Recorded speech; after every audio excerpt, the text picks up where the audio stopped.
Donc, merci d'être... Ah, vous m'entendez bien? Donc, merci d'être venu à la deuxième session de cette journée de réflexion sur, en fait, à l'occasion de la sortie de notre livre Ouvrage collectif Devenir non-binaire en français contemporain. Et cette session, on l'a intitulée Savoir situer, savoir situer. En français oral, vous n'entendez pas la différence, mais imaginez savoir situer comme un verbe et savoir situer comme un participe passé, adjectif. Voilà, le cas en non-binaire. Et j'ai le plaisir de présenter cet après-midi les 4 personnes qui vont nous prendre la parole l'une après l'autre. Donc Louisa McKenzie, comme ceux qui et celles qui étaient assistés ce matin à la session, l'ont déjà connue, co-directrice de ce volume et Associate Professor of French Studies à l'Université de Washington à Seattle. Elle a également co-dirigé en 2019 avec moi. Oh, je ne me suis pas présenté, Vinay Swami, excusez-moi. Legitimizing Yale, donc un numéro spécial paru en ligne chez H France, Salon.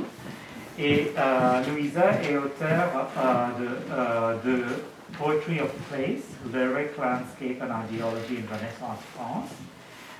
Et a aussi co-dirigé avec Stephanie Posthumus French Thinking About Animals, qui est apparu avec Michigan State en 2014. Donc, Louisa s'intéresse aux relations humaines et animales et les écologies françaises, queer, pendant la Renaissance. Et, donc, voilà, c'est Louisa McKenzie qui va commencer. Ensuite, Blaise va prendre la parole, Blaise Provitola, est professeur adjoint de français à Trinity College dans le Connecticut aux USA. Ses publications explorent la littérature postcoloniale, la politique transgenre et l'activisme lesbien en France. Et son projet de livre actuel analyse l'impact du colonialisme et de la race sur la compréhension du désir et de l'identité sexuelle dans la production culturelle lesbienne et queer en France contemporaine. Donc, la troisième personne cet après-midi qui prendra la parole, c'est Al Feratz, que vous reconnaissez peut-être, certains d'entre vous, qui lisent les écrits sur la non-binarité, surtout en ligne. Al Feratz est chercheuse associée au laboratoire STIH de Sorbonne Université en linguistique, sémiotique et communication. Ses travaux portent sur le français inclusif et le genre neutre, et elle travaille sous la direction du linguiste Philippe Monneret. Et en 2015, elle a publié Requiem, un roman qui réactive le pronom du genre neutre al et ses dérivés en littérature française. Et ces recherches lui permettent de développer un lexique de genre neutre et de conceptualiser le français inclusif dans la grammaire du français inclusif qui est apparu aux éditions Grand Soleil en 2018. Donc merci à Feratz. Et pour nous encadrer, on a Simona Kripa qui sert de discutante cet après-midi. Simona Kripa enseigne la littérature française à l'Université catholique de l'Ouest à Angers, docteur en littérature et civilisation française de Paris Sorbonne Nouvelle.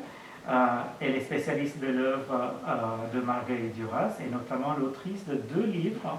Le premier, Marguerite Duras, qui est apparu en 2020 chez Presse universitaire de Vincennes, c'est ça?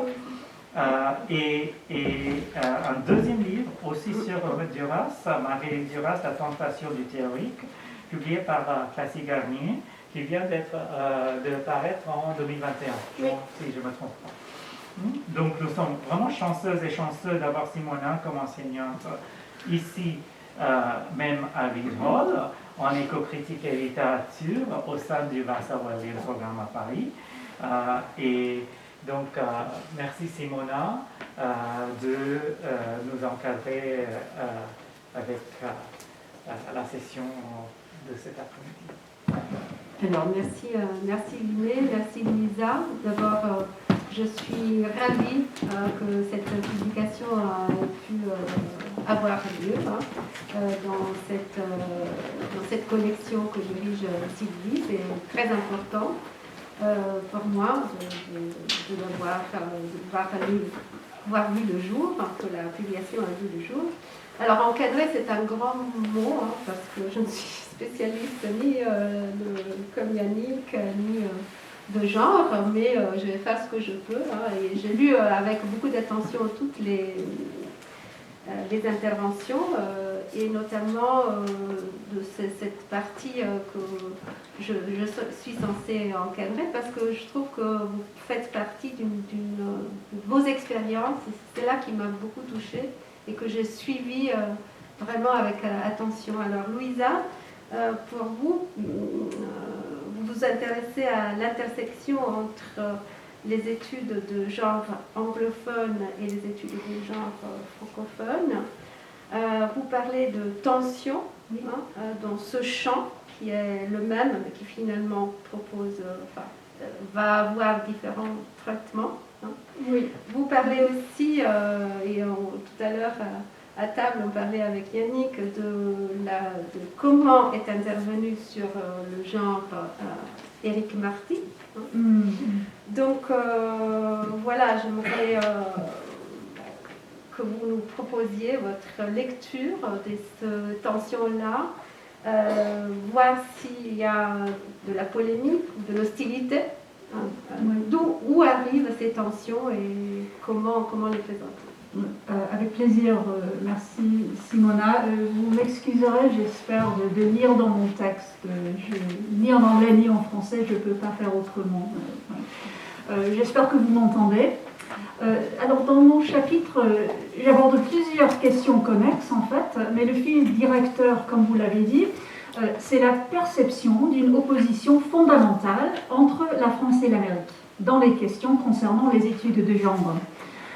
Cette perception, à mon avis, est fausse, ou du moins exagérée, mais elle détient une grande emprise sur le débat en France et il faut donc la prendre au sérieux. C'est, comme vous le savez, c'est cette idée que l'idéologie américaine envahit la France. Et que ce soit autour du genre ou d'autres questions dites identitaires, communautaristes, wokistes. Moi, je dirais que ce sont simplement des questions d'égalité. C'est une valeur un peu plus française. Au moins théoriquement, on peut en discuter. Je propose que la rencontre entre le genre en français et le gender en anglais n'est pas une opposition binaire, mais bien une rencontre fructueuse, une invitation au dialogue mutuellement transformateur qui crée quelque chose de nouveau. Car s'il faut sortir de la binarité du genre, il faut aussi sortir de la binarité des nations. Finalement, pour mieux résister à cette idée que les genres non conformes seraient une simple mode américaine, je propose qu'il faille quand même insister sur l'existence non négociable des ressentis trans et non-binaires. Un ressenti qui dépasse les frontières et les langues. Oui, le genre et le sexe d'ailleurs sont construits, et cette construction passe par la spécificité culturelle, mais il y a dans les récits du non-conformisme dans le genre quelque chose d'essentiel. L'essentialisme a mauvaise presse, et pour cause, mais la non-conformité de genre est souvent ressentie, peut-être paradoxalement, comme quelque chose de si profondément essentiel qu'elle préexisterait presque à la construction sociale et linguistique. Cette question de l'existence des identités non-binaires m'intéresse beaucoup car elle permet de surmonter cette accusation qui consisterait à dire que la transitude soit une simple mode passagère ou une folie de jeunesse, etc. Regardez-moi, je suis ni particulièrement jeune, ni particulièrement à la mode, mais j'ai toujours été convaincue, depuis mon plus jeune âge, que j'étais garçon et fille en même temps. C'était ainsi que je m'expliquais les choses du haut de mes 6 ans. Et ce, avant, j'ai grandi en Écosse rurale, donc c'était avant d'avoir la moindre référence, le moindre exemple autour de moi, encore moins un langage pour comprendre et exprimer ce que ça voulait dire. Peut-être devrions-nous revoir la notion d'essentialisme. Merci. En tout cas, on va en avoir besoin, que ce soit par stratégie ou conviction, pour sortir de cette impasse qui consiste à dire que toute identité trans est juste une invention wokiste. Les personnes non-binaires ont toujours existé et partout. J'en suis persuadée. J'appelle à témoin Claude Cahun, qui écrivait en 1928 « Le nôtre est le seul genre qui me convienne ». D'où ça sort? Claude ne suivait pas une mode éphémère, sa pensée n'était pas colonisée par les États-Unis. Je pense que toute personne non-binaire qui lirait cela éprouverait un sentiment de reconnaissance. Le nôtre est le seul genre qui me convienne, Claude est des nôtres. Aujourd'hui, les personnes non-binaires peuvent être comprises comme partie intégrante, et c'est comme le dit Karine Espinara dans son avant-propos, de la longue histoire de l'expression et de la lutte des individus non conformes dans le genre, où que ce soit. Nous sommes témoins d'un moment particulier dans l'histoire trans, celui où les sujets non-binaires trouvent de nouveaux moyens, certes, de nouveaux mots pour nommer leurs expériences qui, elles, ne sont pas nouvelles. Si la non-binarité était difficilement pensable et exprimable jusque récemment, cela ne veut pas dire qu'elle n'existait pas avant l'apparition d'une nouvelle terminologie et de nouvelles communautés. Moi, je propose donc de façon très banale que les personnes non-binaires existent déjà. Leur identité n'est pas créée par notre moment culturel. Et nous avons la chance d'avoir parmi nous quelqu'un qui fait des arguments connexes quant à la langue. Alferez, vous avez élaboré un système du français neutre. Vous nous en direz davantage à l'instant. Ce qui m'intéresse dans votre œuvre, c'est que vous insistez que le français neutre existe déjà. Et que, en tant que linguiste, vous ne faites qu'en tracer l'usage. Autrement dit, vous refusez l'idée que le neutre n'existe pas, c'est vous qui le fabriquez, et vous renversez les présupposés pour dire le neutre est là, d'abord dans les vestiges du latin, mais aussi dans ce foisonnement chez les jeunes, mais pas seulement, depuis des années, des mots français qui expriment le neutre. Et c'est vous qui allez nous en parler, bien sûr. Pour l'instant, je retiens simplement ce mot-clé qui est l'existence. Donc, grosso modo, dans mon chapitre, je reconnais, tout en déplorant la puissance du stéréotype américain wokiste dans les discussions récentes sur le genre en France, sur la non-binarité en particulier. J'essaye de repousser ces stéréotypes en disant que les dialogues transnationaux sont ou devraient être eux-mêmes non-binaires. Et j'insiste que ce que l'on appelle aujourd'hui les identités non-binaires existent partout, sous différentes formes bien sûr, mais même qu'elles préexistent en quelque sorte leurs expressions linguistiques et culturelles. Donc dans le temps qui me reste, j'aimerais parler davantage de ce que l'on appelle en anglais la positionnalité. C'est un mot un peu lourd qui indique quand même une approche critique par rapport à la position subjective de la personne qui parle. C'est une reconnaissance de ses limites, de son autorité, de se prononcer ou non sur tel ou tel sujet. Il s'agit bien sûr de mon identité d'anglophone, en l'occurrence travaillant dans le milieu universitaire états-unien. Notre présence ici pourrait être vue par certaines personnes hostiles à l'influence de l'anglais comme faisant partie d'une colonisation idéologique. Nous serions les Américaines venues faire une leçon politiquement correcte aux pauvres Françaises arriérées. Il y a une méfiance chez les élites culturelles, intellectuelles et politiques en France envers tout ce qui est vu comme venant des États-Unis, entre guillemets, y compris les études de genre. Deux choses sont vraies en même temps pour moi. D'abord, cette méfiance est simpliste et mal fondée. Et deux, elle exerce un pouvoir non seulement rhétorique, mais aussi matériel sur les vécus des minorités en France. Et c'est pour cela qu'il faut la prendre au sérieux. J'ai quelques exemples de ce réflexe anti-américain à l'œuvre au détriment des minorités de genre. Premier exemple, il s'agit d'un collectif de vigilance de l'éducation qui s'appelle VigiGender, qui a une présence un peu moins visible en ligne aujourd'hui, mais qui a en 2016 distribué 20 000 livrets dans les écoles françaises, invitant les parents à rapporter toute présence de gender dans les contenus scolaires de leurs enfants. Leur mission, je cite, vous pouvez encore la trouver sur leur compte Twitter par exemple, c'est « Stop au gender à l'école ». Ce n'est pas le mot français genre, mais le mot anglais gender, qui est mobilisé à ses fins idéologiques pour faire peur aux parents, en évoquant un monstre étranger venu transformer leur petit garçon en petite fille. En 2016 également, il se passe beaucoup de choses en 2016, c'est intéressant.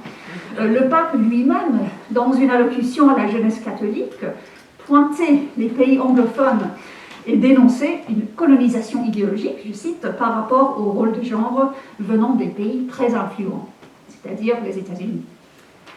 Donc les études de genre sont considérées, même par certains partisans français, comme un phénomène états-unien. Et même les études poussées tombent, à mon avis, dans ce piège un peu réductionniste. On pense par exemple à l'étude d'Eric Marty sur le neutre, ce que veut dire le genre, où il désigne le mot anglais gender comme, je cite, une invention américaine. Il considère cette dernière comme intraduisible et la confronte aux théories européennes qui sont, selon lui, plus sémiotiques et intellectuelles, moins militantes et pragmatiques. Cette américanisation est jugée non seulement douteuse d'un point de vue intellectuel, mais aussi dangereuse pour la cohésion de la République. Jean-Michel Blanquer, ennemi déclaré du pro-mondial, a même laissé entendre que les études de race et de genre permettaient la violence meurtrière. Au lendemain de la mort de Samuel Paty, il a dénoncé, je cite, une matrice intellectuelle venant des universités américaines, des thèses intersectionnelles qui veulent essentialiser les communautés et les identités. Moi, je pose la question, c'est qui les essentialistes dans tout cela ? L'anti-américanisme se manifeste également au travers de la virulence vis-à-vis de MeToo. On pense à la lettre collective, parue dans Le Monde, signée par 100 Françaises éminentes, dont Catherine Deneuve, se plaignant que ce mouvement puritain altérait les modalités de séduction propres aux relations de genre françaises. Et Agnès Poirier, dans une tribune du New York Times, insiste sur une différence essentielle entre les féministes français et états-uniens, déclarant que les nouveaux mouvements féministes en France sont, je cite, une importation américaine. Encore une fois, c'est qui les essentialistes. Donc cette figure d'étranger menaçant se retrouve au plus haut niveau de l'État. En décembre 2016, encore une fois, Valérie Pécresse a coupé le financement régional pour la théorie du genre. Et il est important de remarquer que l'emploi de théorie plutôt que étude est généralement péjoratif. Lorsqu'elle s'explique, elle fait une distinction nette entre l'égalité, considérée comme une valeur française essentielle, et l'indifférenciation des sexes, qui est dénoncée comme une idéologie. Bien qu'elle ne formule pas explicitement qu'il s'agit d'une idéologie américaine, l'insinuation est claire. Je cite, « Je suis pour l'égalité homme-femme, c'est à la racine de mes convictions. L'égalité, oui, mais pas l'indifférenciation des sexes, qui est un projet politique, une idéologie. On ne subventionnera pas la théorie du genre. » Donc Pécresse s'est abstenue de blâmer directement les Américains. Mais un de ses collègues, le sénateur Bruno Retailleau, a pris pour cible une Américaine en particulier. Durant les débats parlementaires français autour du mariage pour tous, Retailleau a défendu l'adoption d'un amendement qui aurait entraîné la rédaction d'un rapport gouvernemental sur les conséquences de la théorie de genre en France. Soutenant que la théorie du genre vise à redéfinir l'unité familiale, Retailleau voit en Judith Butler l'origine du problème. En effet, le nom de Butler apparaît tel une sorte de requin dans l'eau, comme dans le compte rendu du débat sénatorial. Je cite. Cette théorie pousse à une déconstruction, reconstruction en matière de genre. C'est évident. Excusez-moi. Ah non. J'ai coupé le début de la citation qui est la partie la plus importante. Celle qui a conçu la théorie du genre, Judith Butler, a écrit un livre intitulé « Troubles dans le genre ». Demander un rapport, c'est savoir si nos enfants sont soumis à une subversion et laquelle. Je vous rappelle que cette théorie pousse à une déconstruction, reconstruction en matière de genre, c'est évident, mais aussi en matière de famille. Il me semble que le gouvernement serait bien inspiré de proposer à la représentation nationale un rapport sur les conséquences de cette théorie. Donc, l'hostilité à l'égard des études de genre instrumentalise la famille comme une espèce de point zéro moral, comme une structure vulnérable devant être protégée. On est là en pleine panique morale, qu'on pourrait comparer à la panique actuelle dans les écoles américaines par rapport à l'enseignement de la théorie critique de la race, Critical Race Theory, dans la mesure où la polémique est elle-même une fausse piste, basée sur un détournement malveillant des théories en question. Donc cet amalgame entre la lutte pour les droits des minorités de sexe et de genre et le wokisme américain a des conséquences réelles sur les vécus des gens. Et sur le plan intellectuel aussi, cela crée des problèmes pour les anglophones qui, comme moi, s'intéressent précisément aux intersections, au dialogue entre le genre et le gender, le français et l'anglais. Il y a toujours l'idée qu'il y a forcément une tension de base. Mais cette idée de tension foncière est contraignante. Mais encore faut-il me poser la question, en tant qu'anglophone enseignant le français aux États-Unis, comment puis-je aborder les questions francophones non-binaires d'une manière respectueuse et fructueuse qui ne serait pas perçue comme une imposition culturellement insensible, voire comme une colonisation idéologique. Et comment les personnes francophones non-binaires, où qu'elles se trouvent, peuvent-elles défendre leurs droits à l'expression et à la détermination sans être rejetées parce que jugées trop influencées par la politique identitaire américaine. Il est indéniable que les individus non-binaires francophones trouvent souvent un soutien et une communauté dans les espaces anglophones trans-inclusifs, notamment en ligne. Mais il ne faudrait pas y voir une simple question d'influence unilatérale, encore moins de colonisation idéologique, mais des exemples de co-transformation créative. Les études de genre françaises et anglaises s'influencent mutuellement depuis longtemps. Si les francophones non conformes dans le genre se sont mis à faire référence à des discours anglophones sur le genre, ce n'est pas parce que le militantisme anglophone leur est imposé, mais parce qu'elles y trouvent un pouvoir pour exprimer et explorer leur genre de manière qui leur semble profondément significative. En aucun cas, les échanges ne fonctionneraient que dans un sens. Il y a des passerelles entre les communautés, quelle que soit leur langue, qui sont dynamiques et transformatrices. Ce qui ressort de ces rencontres entre les cultures trans anglophones et francophones, c'est un espace interlinguistique où français et anglais se côtoient ou divergent, créant un espace d'interlangue. Et je veux résister donc à ce clivage, cette façon binaire et oppositionnelle de penser au rapport France-Amérique, et je propose une troisième voie qui mettrait les deux dans le même cadre pour essayer de voir ce qu'ils donnent ensemble. Je m'intéresse donc au dialogue, non pas à l'opposition, et je crois que ce qui en ressort est plus que la somme de ses parties. Je m'arrête là, merci.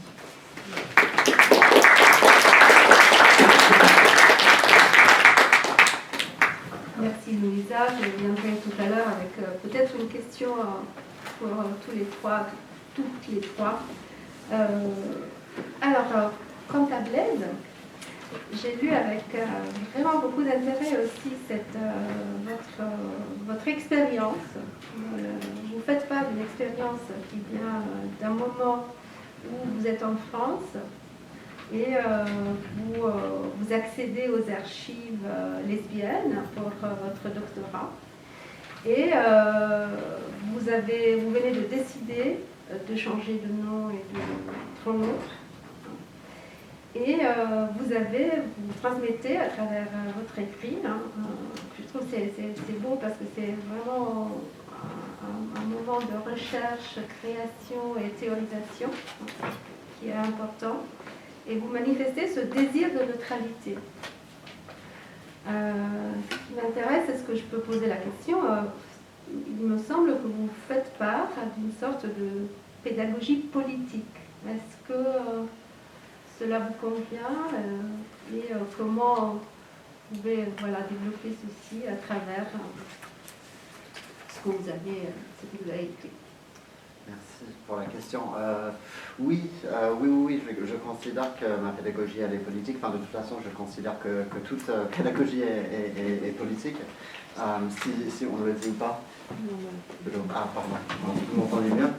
Oui. Okay. Du coup, oui, je considère que toute pédagogie est politique et qu'en tant que prof, il est particulièrement important de penser à ces questions pour moi-même, mais aussi dans mes cours et pour mes étudiants, bien sûr. Donc ma contribution est, comme vous l'avez dit, Simona, partie d'un moment où j'étais encore doctorant. J'étais en France. Maintenant, je suis quasiment 100% basé aux États-Unis. Mais à ce moment, je faisais des recherches sur ma thèse. J'étais aux archives lesbiennes. C'était au début de ma propre transition et j'ai dû m'éloigner de mes milieux de recherche, mes milieux professionnels aux États-Unis pour pouvoir le faire justement. Et je me trouvais confronté à des situations où j'évitais de me genrer dans ce... Bon, je peux parler plus du cas des archives lesbiennes après, si vous voulez, c'est tout un... Il y a plein de questions politiques liées à cet espace, mais où je ne voulais pas perdre accès à cet espace parce que j'entamais une transition de genre et les archives lesbiennes se trouvent à la Maison des Femmes, qui est un espace réservé aux femmes. Mais du coup, c'est un peu compliqué que les archives lesbiennes se trouvent là. Il y a le rapport entre les personnes trans et les milieux de féministes radicales à Paris au moins c'est très violent en fait, c'est très difficile.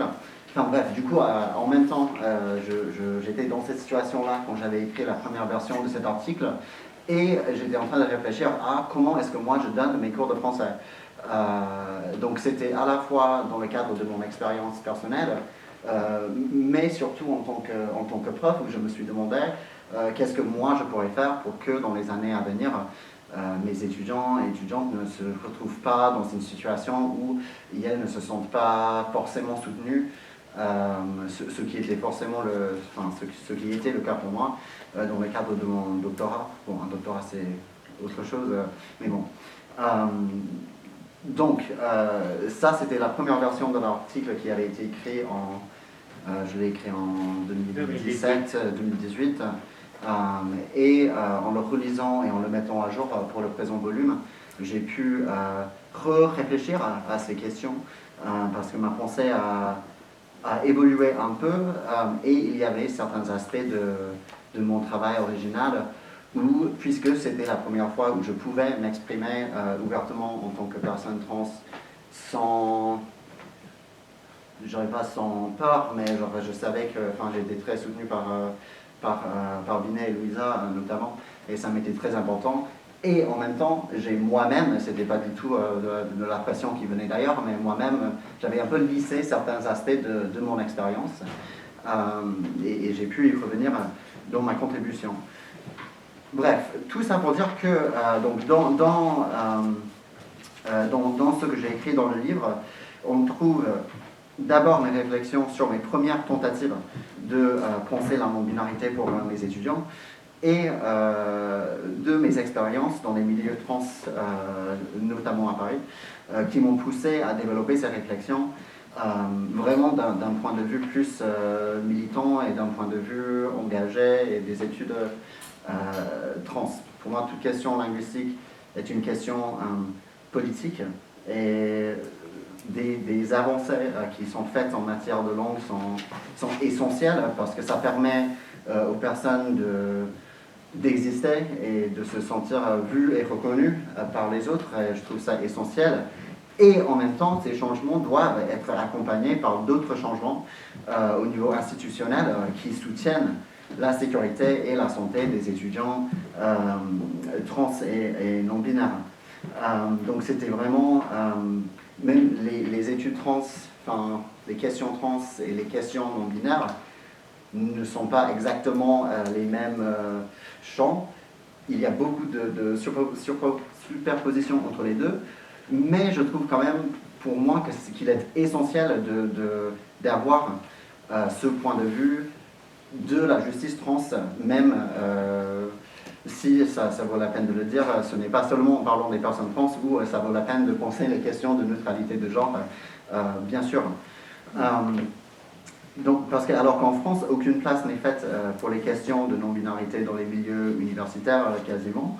Aux US, il y a dans certaines facs progressistes le risque un autre risque, c'est de voir son travail instrumentalisé par l'administration, enfin le travail que je fais en tant que personne trans pour mes étudiants trans et non-binaires, de voir mon travail instrumentalisé par l'administration, qui veut bien faire un peu attention aux pronoms, notamment en anglais, quand c'est facile, un peu plus facile, sans changer quoi que ce soit par rapport à la cisnormativité de manière plus large. Donc c'est avec tous ces enjeux en tête que j'avais esquissé quelques idées pour résister à la binarité de genre dans mes cours de français, surtout au niveau débutant et intermédiaire, parce qu'à ce moment-là, il est vraiment très dur de se demander qu'est-ce que je peux intégrer à ce niveau-là sans que ce soit... parce que ça peut en fait être trop intimidant pour les étudiants qui apprennent le français pour la première fois. Les étudiants sont à la fois très très intéressés et déjà ça exige un travail énorme d'apprendre une deuxième langue et donc pour elles ça peut être intimidant aussi. Mais ça suscite beaucoup d'intérêt en fait. Les étudiants sont très très intéressés par les questions de genre, que ce soit des étudiants qui emploient le neutre pour elles-mêmes ou pas.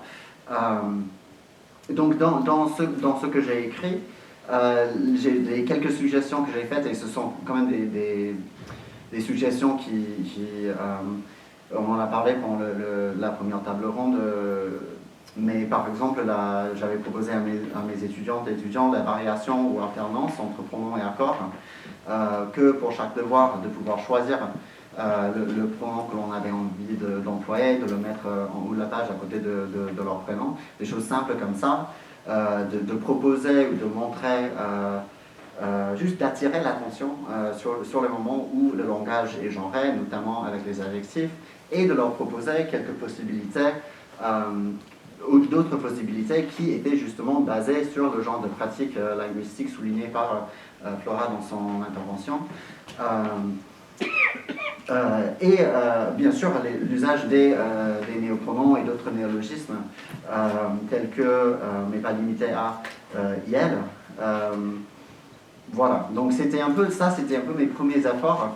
Et là, depuis, j'ai pu faire un travail, je commence à faire un travail un peu plus systématique par rapport à la manière dont je mets les pronoms neutres dans tout ce que je crée pour mes cours. Mais c'est un grand travail et il y a aussi cette question d'autorité linguistique.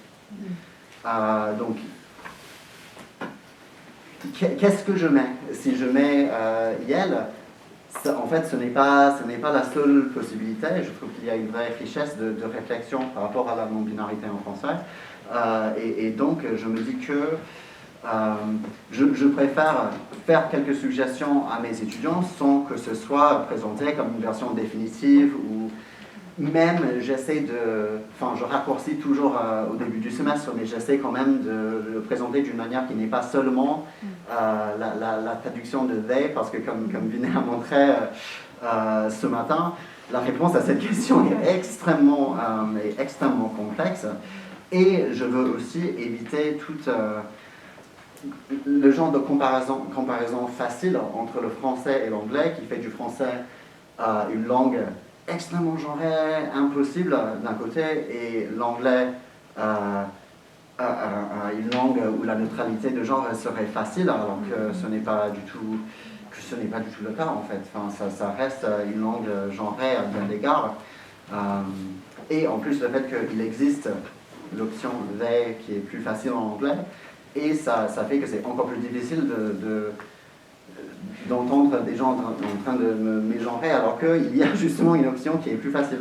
Donc j'essaie de reconnaître les difficultés qui sont particulières à la langue française, tout en soulignant aussi les aspects de l'anglais qui sont genrés aussi.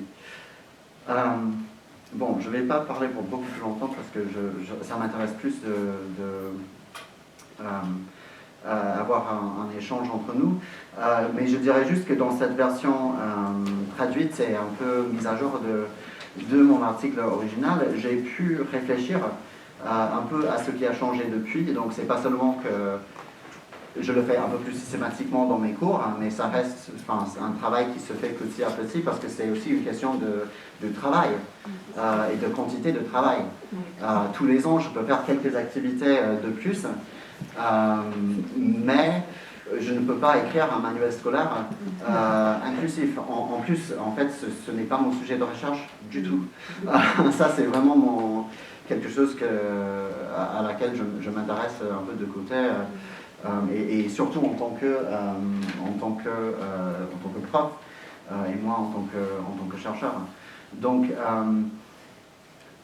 bref, j'ai aussi été confronté donc, au moment où je changeais mon texte par la question de la traduction de mes propres pronoms, parce qu'au moment où j'avais commencé ma transition, j'avais choisi d'employer le pronom il pour des raisons pragmatique. Je suis quelqu'un de pragmatique en général, et la question des pronoms, pour moi personnellement, en fait, vraiment juste pour moi individuellement, ce n'est pas quelque chose qui m'est particulièrement important, mais ça m'est extrêmement important au niveau institutionnel, pour mes étudiants, et donc j'emploie le masculin plutôt en français, bien que j'emploie les en anglais, juste parce que j'ai l'habitude. Et je me suis posé la question de est-ce que maintenant je change de genre ou d'accord en français, ou est-ce que je fais ce travail-là pour moi-même. Et j'ai fait le choix de ne pas le faire pour montrer que il faut à la fois faire ce travail de créer une langue plus inclusive et une langue moins genrée. Et je crois que Alferat aura beaucoup plus d'idées par rapport à ça dans quelques instants.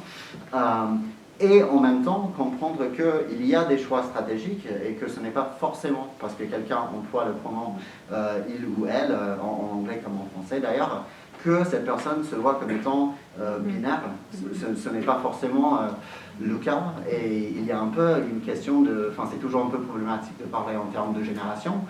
Mais il y a un peu une question générationnelle aussi, où il y a beaucoup de personnes trans qui emploient des pronoms he, she, il, elle. Et en ce moment où on parle beaucoup plus des questions de non-binarité, se disent, en fait, moi aussi je me sens non-binaire, mais je ne sais pas, ça n'existait pas trop à l'époque où je faisais ma transition, et puis il faut toujours mentir pour avoir accès aux hormones et aux soins et tout, genre il faut toujours lisser son histoire. Donc j'ai préféré continuer à me genrer au masculin, pas du tout parce que ce serait un genre neutre bien sûr, mais juste parce que c'était ce à quoi j'avais l'habitude. Et je veux bien éviter de penser que les pronoms neutres sont nécessaires pour toute personne non-binaire. Donc pour moi c'est un double travail, c'est à la fois créer une nouvelle langue et travailler ensemble pour faire ça, pas pour avoir une nouvelle version autoritaire uniforme, mais pour avoir plusieurs langues, plusieurs possibilités de faire ça, et en même temps de déconstruire un peu les idées reçues sur ce que cela veut dire d'être non-binaire. Voilà.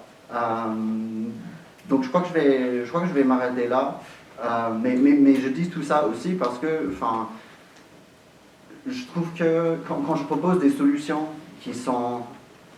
Je trouve que ce qui est important d'un point de vue pédagogique, c'est moins la perfection linguistique, ce qui est très très difficile à atteindre, que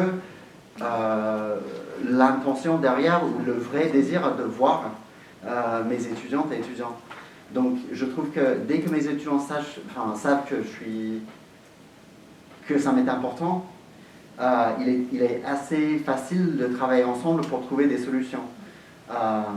Et c'est vraiment ce regard que je trouve le plus important, parce qu'en plus, je veux demander à mes étudiants ce qu'elles en pensent de tout ça. Qu'est-ce qu'elles voudraient voir dans leur cours de français, et voilà. Et quand je parle de ce genre de mini-solution qui n'est pas parfaite à mes collègues comprennent « Ah, ok, du coup, je n'ai pas à créer toute une nouvelle langue pour introduire quelques voilà, pour demander les pronoms, pour proposer éventuellement des pronoms neutres ou de proposer à mes étudiantes et étudiants d'alterner les accords, etc. Ça semble un peu plus abordable et du coup il y a beaucoup plus de mes collègues qui commencent à le faire. Voilà, donc je vois qu'il faut plusieurs approches en même temps. Il faut toujours garder à l'esprit que la linguistique doit être accompagnée par du vrai changement matériel et institutionnel pour soutenir les étudiants et étudiants trans et non-binaires. Voilà, merci.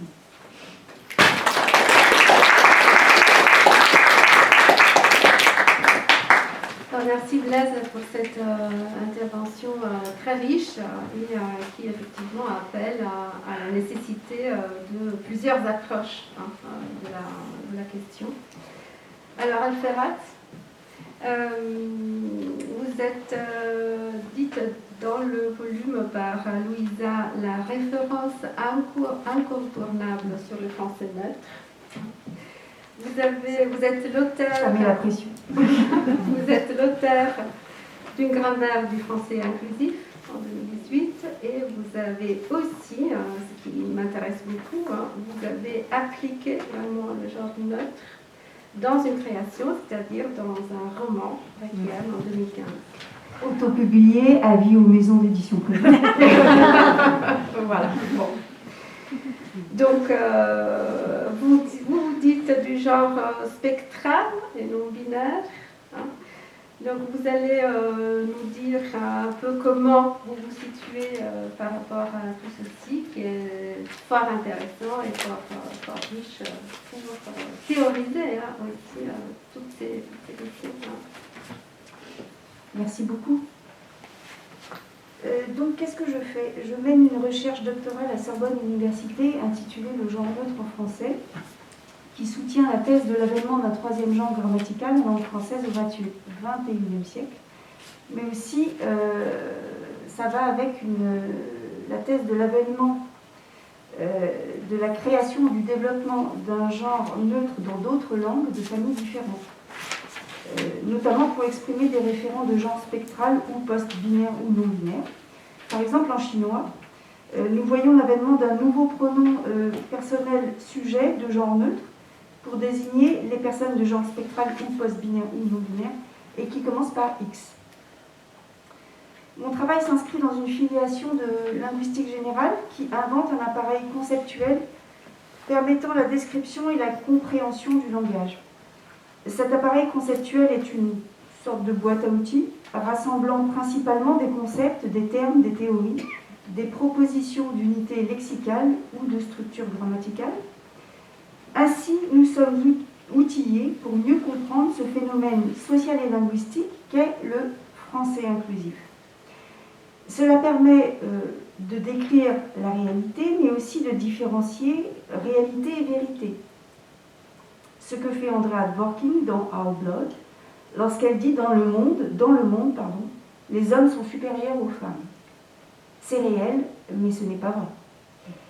Mon travail s'inscrit donc dans cette filiation de penseuses qui, dans leurs disciplines respectives, se sont attachées à observer ce qui, dans la réalité, avait des causes sociales, cognitives, grammaticales, historiques, etc., pour permettre de comprendre de quoi est faite la vérité, entendue comme une connaissance reconnue comme juste par une communauté ou un individu. Cet appareil conceptuel ou cette boîte à outils propose donc en premier lieu des concepts et des termes.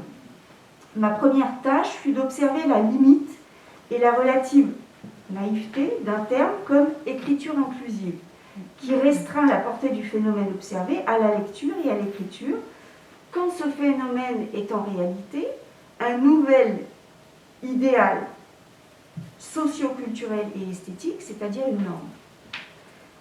J'ai donc renommé ce phénomène français inclusif et par extension langue inclusive pour désigner une variation d'une langue normative qui recourt à des procédés langagiers cherchant à éviter de reproduire des hiérarchies fondées sur des discriminations et associées à des éléments du lexique et de la grammaire. Cette variation a pour objectif d'inclure et de visibiliser dans la langue comme dans la pensée des catégories de choses ou d'êtres sentis comme exclus ou minorisés. Qu'est-ce que ça veut dire inclure dans la langue comme dans la pensée des catégories d'êtres et des choses? Cela signifie activer un processus cognitif qui consiste à rendre une chose saillante, c'est-à-dire à la faire venir en premier à l'esprit. L'exploration de cette interdépendance entre langue et pensée se retrouve plus précisément dans les expériences menées en sociolinguistique et en psycholinguistique qui montrent comment le langage conditionne nos représentations de la réalité sur le plan du genre. Je renvoie aux travaux de Gigax, Sarrazin, Garnham, O'Keel, etc. Parler, et plus précisément utiliser les mots de genre neutre, c'est activer un processus cérébral dont on n'a pas conscience, qui va nous rendre le monde intelligible d'une certaine façon et qui va exprimer le monde d'une certaine façon qui a moins à voir avec le monde lui-même qu'avec les caractéristiques physiologiques et le fonctionnement cérébral, social et culturel de l'espèce qui observe ce monde et le restitue par le langage. Autrement dit, le langage dit des choses sur nous, sur le monde, sur la façon dont pense l'humanité, que nous n'avions pas prévu de dire. En particulier, les mots de genre neutre disent des choses que les mots de genre masculin ne disent pas. D'une part, sur le processus cognitif produit par le signe, en créant une saillance cognitive différente. D'autre part, sur le sujet parlant, et plus précisément sur sa glottopolitique. L'ulocutaire qui a recours au français inclusif applique une pensée de philosophie politique qui se nomme, non pas le wokisme, mais l'inclusivité. L'inclusivité désigne une pensée politique égalitaire qui vise à inclure des éléments dans un ensemble dont ils font partie en théorie, mais dont ils sont exclus en pratique. L'inclusivité ne consiste pas à inclure tout ni tout le monde. Par exemple, elle ne consiste pas à inclure des dogmes religieux qui dénient ou restreignent des droits à une catégorie d'individus en fonction de leur sexe ou de leur genre. Mais elle consiste à inclure des catégories d'individus discriminés qui se réclament de ces dogmes au nom du droit à la liberté de conscience. L'inclusivité ne consiste pas non plus à inclure des personnes surreprésentées dans un ensemble, parce qu'elles y sont déjà incluses. Par exemple, des réunions en non-mixité, pratique consistant à réunir exclusivement des personnes partageant une même identité, expérience ou discrimination afin que leurs paroles puissent s'énoncer librement, sans risquer d'être interrompues, niées ou disqualifiées. Ces réunions en non-mixité ne peuvent être qualifiées d'inclusives. Mais cette pratique peut servir à un objectif de société qui, elle, est inclusive, et où ce type de réunion ne sert pas de modèle, mais d'outil. Cette définition de l'inclusivité que je donne dans ma théorie de l'inclusivité, j'espère apparaître cette année aux éditions Tana, est contraignante et ne permet pas à n'importe qui ni à n'importe quoi de s'en réclamer. Car en même temps que se constate l'essor de la pensée inclusive, se constate également celui de sa récupération. Un autre outil que je propose dans cet appareil conceptuel, qui consiste à décrire la réalité et à adopter une distance critique vis-à-vis de ce qu'une culture appelle la vérité, est un autre terme pour désigner le genre social non binaire. C'est le genre spectral.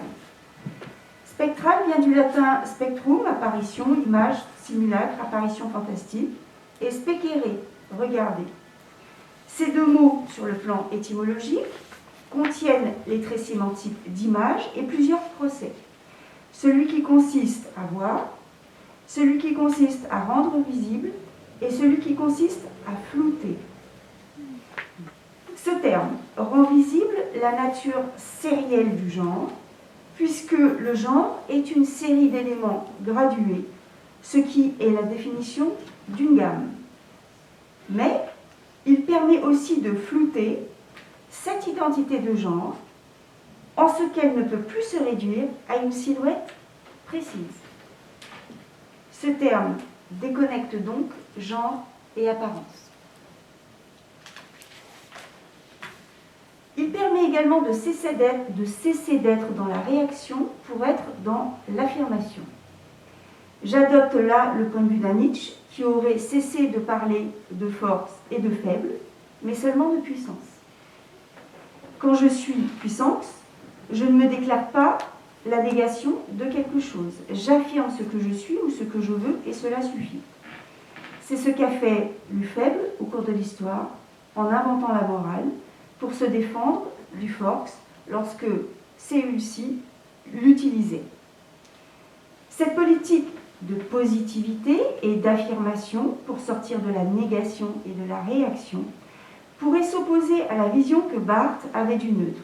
Le neutre est une délicatesse, disait Barthes. Tout le neutre est esquive de l'assertion. Barthes parlait même d'arrogance de l'assertion. Néanmoins, cette possibilité de sortir de la négation et de la réaction rejoint, ce me semble, la position de Barthes lorsque celui-ci disait que le neutre est ce qui déjoue le paradigme. C'est la troisième voie, la solution pour dépasser l'opposition des paires dont on oppose les deux éléments.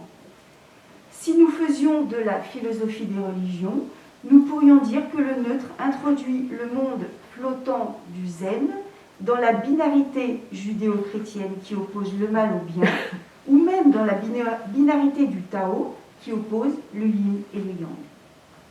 Si j'avais le temps, je développerais peut-être sur un autre aspect de la glottopolitique du locuteur du français inclusif, qui a pris conscience de l'importance des symboles. En effet, le mot est un symbole puissant, une convention tacite qui perpétue un contrat social. Le changement qui se situe au niveau symbolique des mots et au niveau structural de la grammaire me semble être le changement le plus susceptible d'amener de l'égalité sociale. Mais je n'ai pas le temps. Je souhaite donc terminer mon intervention sur un mot, le mot adelphité. Le mot adelphité, qui par exemple remplace dans mon corpus en 2017 la devise de la France « Liberté, égalité, fraternité » par « Liberté, égalité, adelphité », est issu de la base lexicale à genre en grec ancien « adelph », qui a donné le mot grec « adelphos », frère, et le mot grec « adelphé », sœur. Le mot fraternité, lui, est issu du latin frater, frère. Adelphité et fraternité ont le même sens. Mais les deux mots désignent le lien de solidarité qui existe, ou plutôt qui devrait exister, entre tous les membres de la famille humaine. Adelphité est le produit d'un procédé du français inclusif qui se nomme la recomposition savante de mots de sens collectif ayant une racine masculine avec une racine à genre. Pourquoi finir par ce mot? Parce que ce n'est pas tant un problème de parole auquel nous faisons face aujourd'hui. J'ai entendu il faut inventer une langue. C'est déjà fait. Ces mots existent déjà. Ce me semble le problème qui se pose aujourd'hui aux personnes de genre spectral ou aux personnes qui sont intéressées par le dépassement de l'opposition binaire du genre. C'est plutôt un manque d'espace de parole pour utiliser ces mots de genre neutre. Un espace de parole qui n'est pas n'importe lequel. C'est davantage un cercle, dans ce que le cercle peut contenir de parfait et de clos, tout en étant éventuellement perméable et pénétrable, où la personne de genre spectral peut voir sa parole respectée, entendue, écouté, non interrompu, non déformé. C'est cet espace de parole, ce cercle, qu'il nous reste à conquérir. Et je crois qu'il appartient à tous les membres de la famille humaine qui s'estiment fraternelles ou adelphiques lorsqu'ils disposent déjà de cet espace de parole, de ce cercle, de l'agrandir. C'est ce que je vais faire immédiatement en citant Adèle Tincelin qui a écrit « On n'a que de vie, journal d'un transboy ». Nommer, dire trans, c'est déjà sortir de la brèche. S'extirper du L, c'est encore autre chose. C'est aussi le torse, le visage, la carrure, le prénom, Adèle. Sortir du prénom assigné, se le réapproprier, conjuguer Aude en Adèle. Sauter de l'autre côté du genre pour brouiller la frontière et pouvoir, une fois hors d'elle, souffler dans l'antre et respirer à plein soi. Comment je sors du elle sans sortir de moi et me perdre? Comment je sors d'elle pour mieux être moi? Je ne suis ni ni. Je m'allège. Je suis là où les mots nomment sans assigner. J'explore, j'affirme mon antre à moi, ma raison, mon antre, mon être. Je me balise, je m'occupe, je me découvre. Les cases sont en miettes, forment le gravier du chemin qui s'ouvre à moi. J'emmerde les discours normatifs et leurs insinuations, persuasions, coercitions qui viennent se glisser sous ma peau, parler pour et, malgré moi, me rétracter, rapetisser. Parfois, gêné pour l'autre, ses peurs et son inconscient de ce qui se trouve au-delà de la parole grabuge, je reviens sur mes propos. J'arrondis, j'adoucis, j'accompagne. C'est que j'étais invisible et que désormais je suis incroyable. On peut toujours expliquer les désirs à coups de vagin, sein, pénis, mais la transitude à coups de moustache et de talons aiguilles. Rien qui accroche, convainc d'emblée et dans les yeux de l'autre, ici et là le souci, le soupçon d'affabulation. Un allumé du déguisement, un psychotique en semi-décompensation, une butch qui dépasse les bornes. Non, plus que ça, plus profond. Il y a tout à effondrer, à refonder en soi. Comment je t'explique ? La libération que cette traversée-là, libération personnelle, politique, sexuelle, identitaire, collective, l'étroitesse des cadres d'avant, pleine vitesse dans le mouvement. Expérience ultime de vie exponentielle qui parle et décide en moi. Tes cases et catégories, affaire de mort. Seul le désir, le mouvement, l'incarnation, jour après jour, envers et contre tout, avec et pour tout. Merci.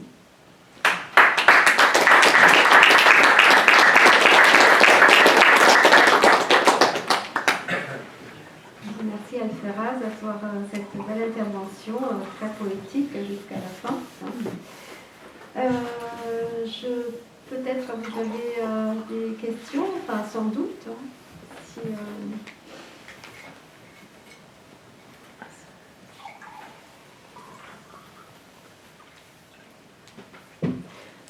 Moi, je vais peut-être commencer par une.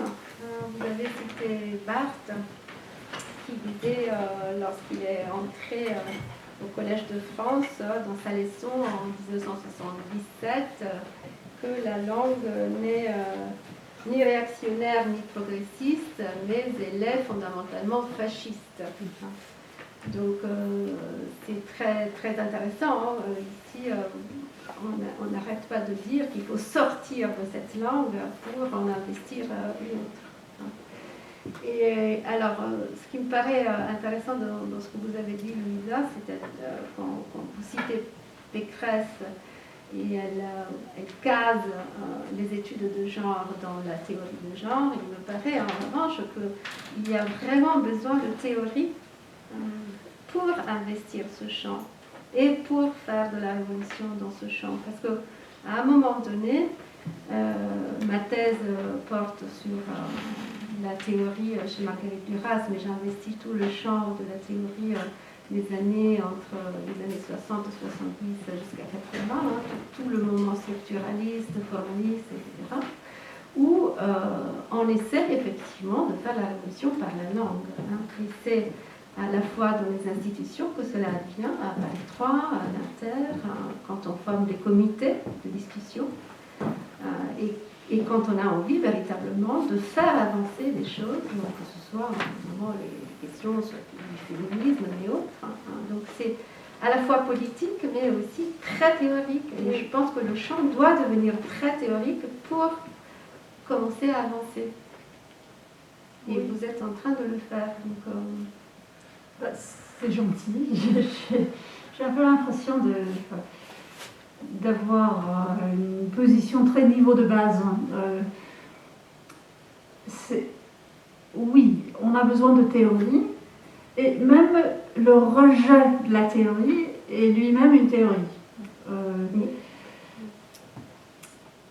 J'ai des pensées un peu décousues en ce moment, je suis désolée, mais oui, je pense que l'un des rapprochements qu'on pourrait faire entre ces simplifications, on a l'idée que le genre français est trop théorique, le gender américain est trop pragmatique. Ce qui m'intéresse, c'est de trouver, peut-être ressusciter ce qu'il y a de pragmatique dans le genre français et de théorique dans le gender américain. Parce qu'il y en a beaucoup, on ne lit pas Butler facilement.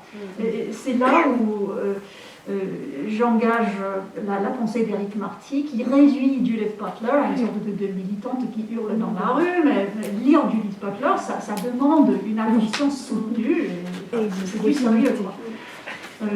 Donc effondrer un peu ces idées reçues de trop pragmatique d'un côté, trop théorique de l'autre, et de chercher les points en commun où on peut parler plutôt de convergence parce que oui, c'est vrai, si ça part trop dans l'abstraction, on perd de vue les vécus des gens, contrairement si ça devient trop soi-disant militant, on perd de vue les structures de pensée qui permettent de sortir des impasses.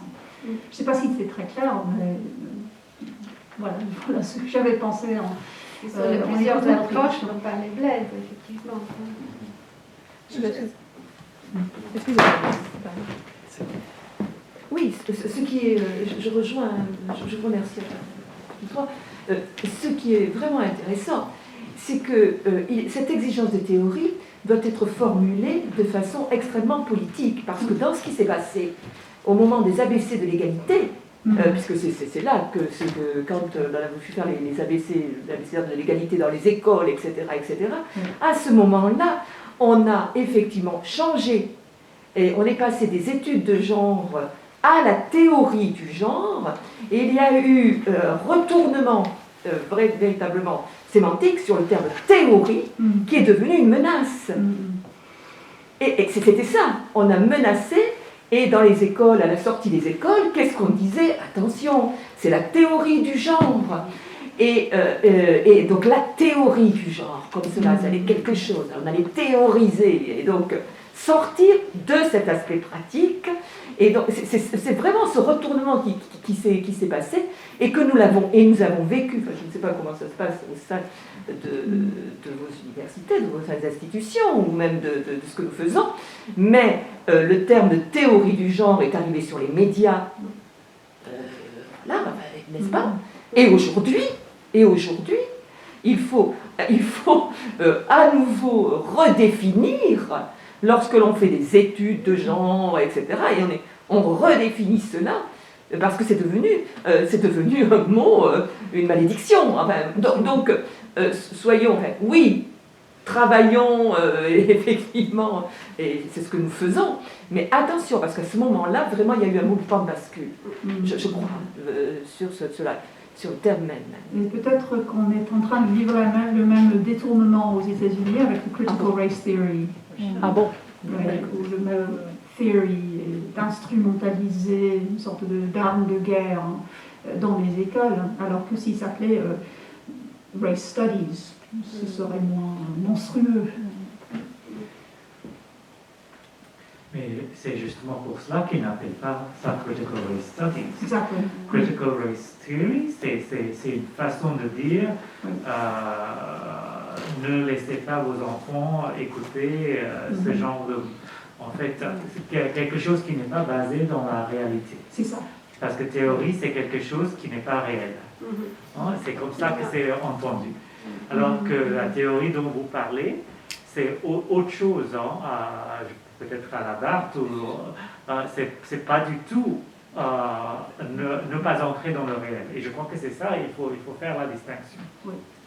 Et je crois que, si je peux dire quelque chose, je crois qu'il y a aussi au moins dans les conversations que j'ai dans les milieux universitaires aux États-Unis, avec mes collègues par exemple,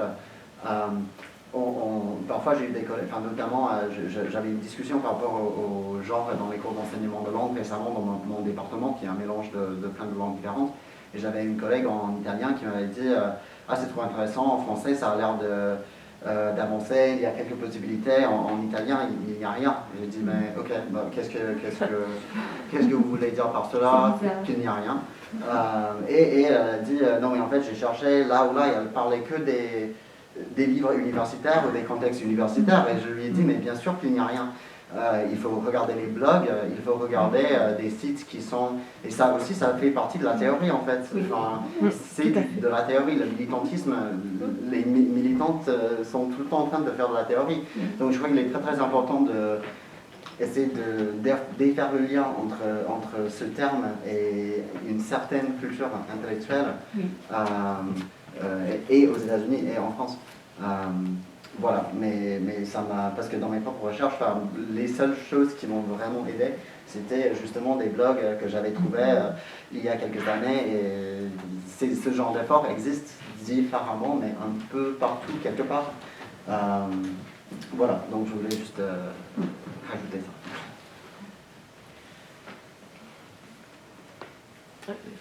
J'étais vraiment intéressée également, excusez-moi, je ne peux pas m'en oublier la parole, mais dans ce que vous avez dit, et notamment le chemin à faire, et vous avez dit le regard doit changer.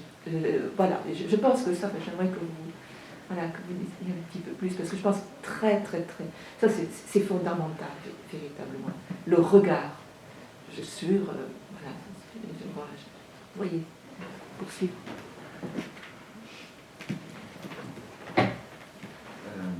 Est-ce que moi je peux poser une question? Bah oui. J'ai une question, c'est peut-être trop apparaître, mais puisque vous avez choisi de citer le livre d'Adèle Tincelin, et je me souviens, si je ne me trompe pas, que il s'agit d'un journal intime à peu près de sa transition. Et à différents moments du texte, Yael se genre un peu différemment et parle de... au moins au moment où le livre il est sorti, au début, à un moment donné du texte, en fait, elle ne parle pas toujours beaucoup du contexte linguistique, mais à un moment donné, elle dit j'ai passé 2 ans à essayer à essayer de ne pas me genrer en parlant français, et c'était extrêmement difficile, c'était très fatigant, et donc finalement j'ai choisi il, mais le il sur lequel je suis tombé, c'était pas du tout le même il que ça aurait été avant, ou quelque chose comme ça. Je suis sûr que je cite très très mal ce qu'elle a écrit, mais ça m'a intéressé parce que ça montrait différentes stratégies, différentes difficultés. C'est un livre qui emploie une certaine écriture inclusive dans le sens plus non-binaire du terme plutôt que le sens précis du terme. Donc oui, je ne sais pas, ça m'intéresserait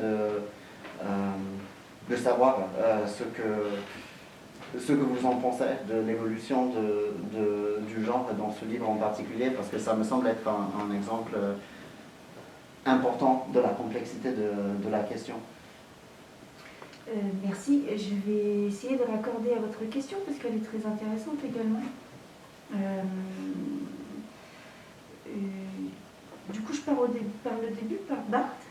C'est vrai que Barthes, quand il arrive au Collège de France, il fait une déclaration qui est restée dans les annales. Il a dit la langue est fasciste. Et ce qui est intéressant, c'est la suite. Oui, voilà, c'est ça. Tout à fait. Elle est fasciste, non pas parce qu'elle empêche de dire, mais parce qu'elle l'oblige à dire. Bon, Barthes, il arrive au Collège de France, il balance ça, c'est normal, il fait un trait d'esprit, c'est extrêmement brillant, c'est normal, on apprécie d'ailleurs, c'est pour ça que c'est resté, c'est très intelligent, mais les deux sont vrais. C'est fasciste aussi parce qu'on peut l'empêcher de dire si on nous coupe les subventions, si on nous empêche de travailler dans les universités, si on ne nous donne pas de poste, ce qui est déjà le cas en sciences humaines, eh bien c'est une façon de nous empêcher de parler. Si on n'est pas édité, voilà, etc. C'est une façon de nous empêcher de parler, mais c'est vrai que nous obliger à dire les choses d'une façon dont on n'a pas envie de dire les choses, c'est encore pire. Par rapport à Adèle, par rapport au livre d'Adèle, Adèle, dans son livre, a recours à plusieurs techniques, et notamment la technique d'évitement dont tu as parlé, Blaise. Et surtout, ce qui est poignant dans ce livre, c'est un livre qui participe à changer le regard, parce que c'est un témoignage qui est rare dans la parole publique d'un parcours d'une personne trans. Donc je vous le recommande, comme vous l'avez compris. Ce qui est poignant dans ce livre, c'est que Adèle, avant d'entamer sa transition, est maman. Et je vais utiliser Yel parce que c'est le pronom que Adèle emploie dans son ouvrage. Yel se retrouve confrontée à l'absence de mots qui, pour le coup, existent parce qu'il y a des propositions comme pament, mapan, pour une personne trans qui aurait un enfant et qui ne voudrait pas se situer dans la binarité de genre. Mais peut-être que Adèle n'en avait pas connaissance à l'époque où Yel a écrit ce livre, et donc Yel se retrouve confrontée à vraiment l'absence de mots. Et pour justifier, si tant est que nous devrions nous justifier, c'est encore un autre problème, dans un contexte extrêmement intime, qui nous tient à cœur envers son propre enfant. Donc il y a plusieurs techniques qui sont employées dans ce livre. La technique d'évitement, le genre neutre, Yel, et des mots on ne peut pas classer exclusivement en français, en masculin ou en féminin, donc c'est autre chose. J'ai choisi de l'appeler genre neutre, mais on peut l'appeler autrement, on peut l'appeler genre inclusif ou autre, il y a plusieurs propositions. Donc tout ça est en négociation, on finira bien par l'appeler d'une façon ou d'une autre, puis ça se stabilisera. Là, on en est quand même à l'émergence de la recherche qui travaille sur ces questions, puisque ces mots eux-mêmes sont en émergence. Donc, voilà, il y a plusieurs types de techniques, mais il y a quand même des mots de genre neutre dans ce livre, effectivement. Et puis, il y a cette idée de fluidité, quand il y a quelque chose, puisqu'on parle d'espace de parole, c'est très important de rester souple et fluide. Ça veut dire que, en tout cas, selon mon expérience personnelle, qui n'est pas reproductible, d'enseignante-chercheuse à Sorbonne Université, en tant que personne de genre spectral qui enseigne au neutre, eh bien, j'ai adapté ma façon de parler à cette situation d'énonciation qui est bien particulière. L'enseignement dans une université, dans une variation du français qui n'est reconnue que par les gens qui l'utilisent, qui n'est pas reconnue de façon institutionnelle. Donc j'ai utilisé ce que j'ai appelé le système HAL. C'est une façon de créer du neutre à partir d'une voyelle que je dis paradigmatique. Pourquoi ? Parce qu'elle sert de modèle, la voyelle A. Donc elle donne plusieurs suffixes qui permet de créer du neutre, autant de neutres qu'on a besoin. mais vous pouvez tout à fait, et c'est mon expérience dans mon dernier livre, inventer un autre système à partir d'une autre voyelle qui n'est pas saturée par le masculin et le féminin, c'est-à-dire à partir d'autre chose que le E et le I, puisque ça fait, avec le E ça fait elle et avec le I ça fait il. Eh bien, il ne reste plus que 3 autres voyelles en français.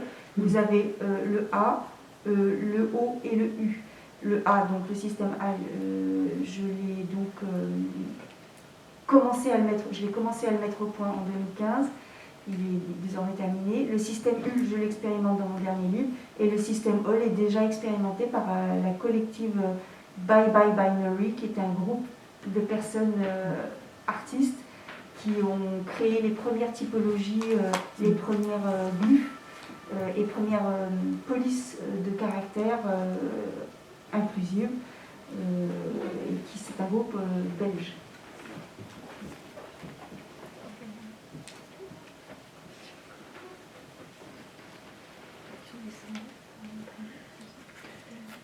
Bien, est-ce qu'il y a d'autres questions?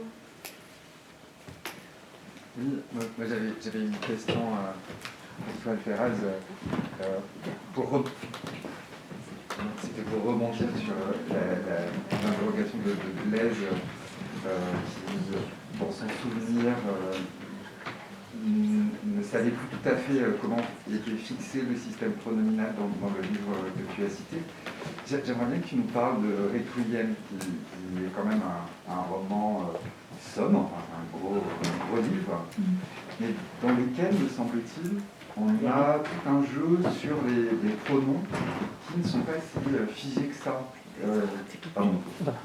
Voilà, c'était sur cette fluidité des usages des systèmes de pronoms dans ton œuvre fictionnelle ou en tout cas, on va dire, poétique et pas dans des travaux qui sont très cités dans l'ouvrage autour de la grammaire du français inclusif. Requiem est un roman d'apprentissage. C'est un roman aussi à clé, où on retrouve des personnages publics qui ont existé, mais évidemment, on reste dans la fiction, ça reste romancé. Hein. C'est aussi un roman avec des histoires croisées de personnes qui n'ont rien à voir les unes avec les autres, mais qui finissent finalement par se retrouver d'une façon ou d'une autre.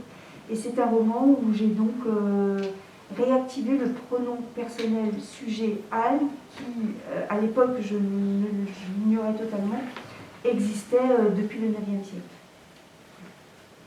Donc le neutre nous accompagne depuis très longtemps. Il a été un peu mis de côté pendant tous ces siècles, mais là, on peut parler même éventuellement de simple développement du genre neutre en français.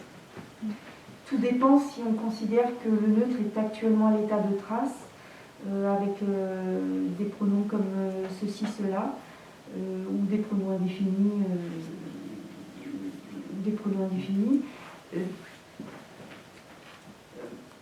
Dans ce roman, je ne fais qu'initier le système AL. Je n'utilise pas du tout, par exemple, de mots de genre neutre qui sont dérivés en dehors des grammaires que sont le pronom personnel sujet, le pronom personnel objet, so qui est l'équivalent de c'est-le ou seul, et o qui est l'équivalent de et-le ou u ou eul si on essaie d'expérimenter le système u. Mais c'est le début. Alors moi, ce que je constate aujourd'hui, c'est une difficulté. C'est-à-dire que non seulement les mots de genre neutre existent, tous les mots de genre neutre dont on a besoin existent, mais ils prolifèrent. Ils prolifèrent et ils se concurrencent. Et pourquoi c'est une difficulté? C'est un avantage parce que du coup, on ne peut vraiment pas passer à côté parce qu'il y en a même plusieurs. Hein, il y en a même de plusieurs types. Ça, c'est bien. Enfin, c'est bien, c'est intéressant. C'est un avantage, on va dire, pour les défenseurs du genre neutre. L'inconvénient, c'est que dans une assemblée, avec la multiplication des pronoms personnels sujet ou objet, eh bien, on va plus se rappeler. Si on n'a pas une petite étiquette, vous savez, moi c'est pas yel, c'est al, ou c'est u, ou c'est ol, ou c'est ile, ou c'est tout ça, et ben on ne se rappelle plus, et du coup on ne sait plus, et ça c'est, voilà, c'est une difficulté. Donc, bon, tout ça va se stabiliser, à mon avis, hein, mais là, on est en pleine effervescence. C'est la naissance, ça sort dans tous les sens, et c'est très porteur d'espoir, parce qu'on voit des personnes qui ne sont pas du tout des universitaires, qui se réapproprient leur outil pour exprimer leurs pensées, et qui disent, un peu comme Adèle, j'en ai un dictionnaire et je fais ce dont j'ai besoin, ce que j'ai besoin de faire, en fait. Voilà. J'ai répondu à ta question, Yannick ?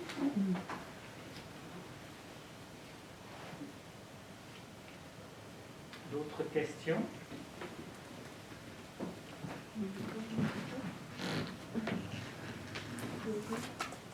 D'accord, oui.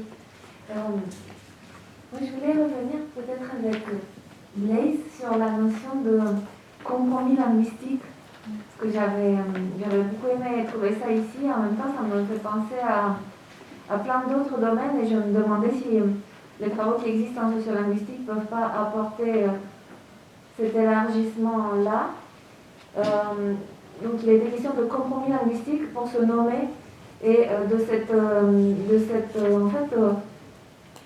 négociation qu'on doit faire tout le temps, parce qu'on ne peut pas imposer, en fait, on ne peut pas emmerder le dictionnaire dans toutes circonstances. La plupart du temps, dans les situations de la vie, on doit négocier.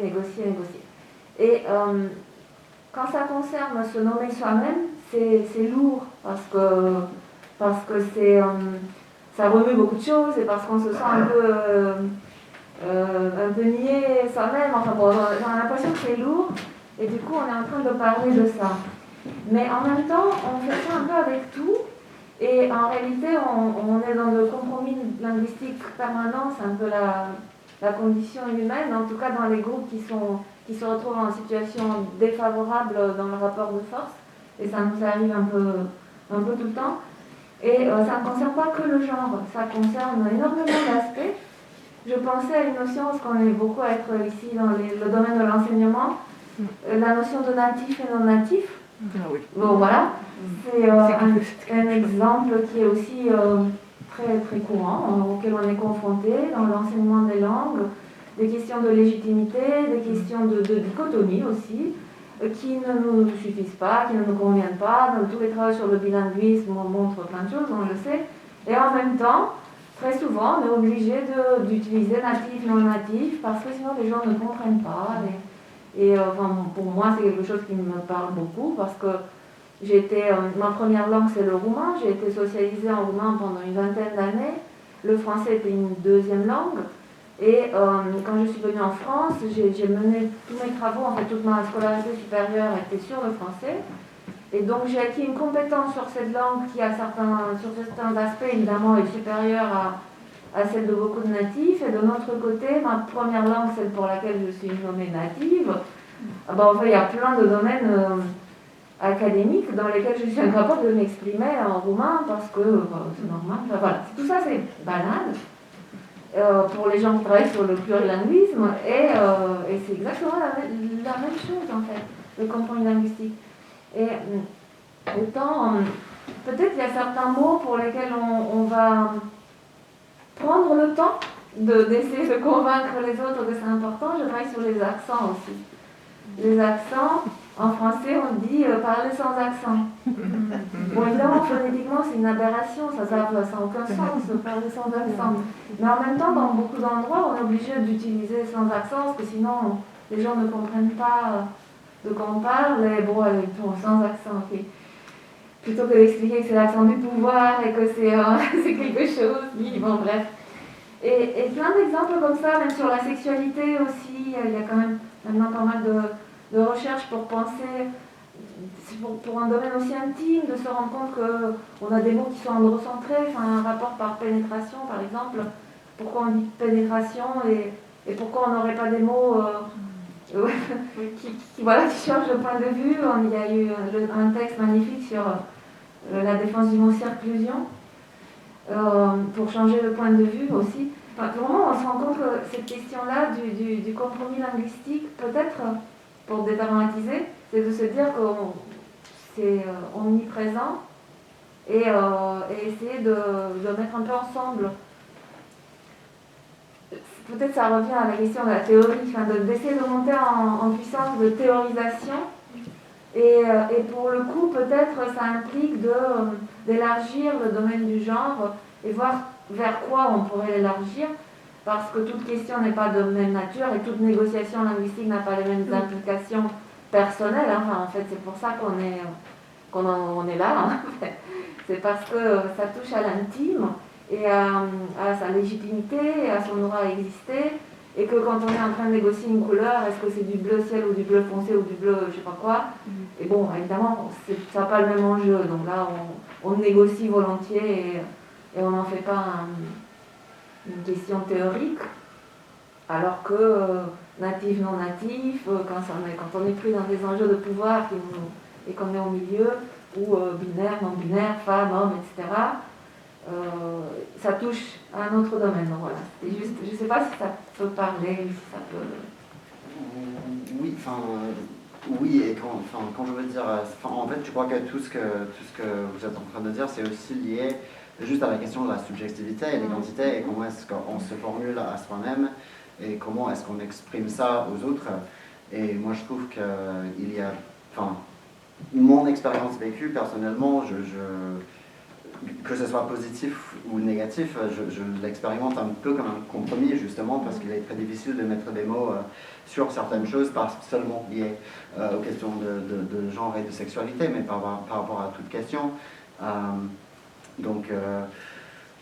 Oui, je crois que ça s'applique à plusieurs domaines, et que... oui, je sais pas, c'est aussi parce que je suis pas très... Quelque part, je ne suis pas très libérationniste dans mon rapport au genre, pas dans le sens où je ne crois pas que les choses puissent s'améliorer, mais juste dans le sens où,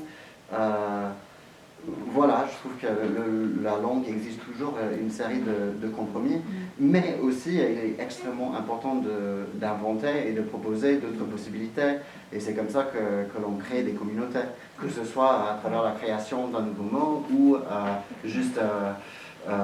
une communauté qui emploie un certain mot d'une certaine manière.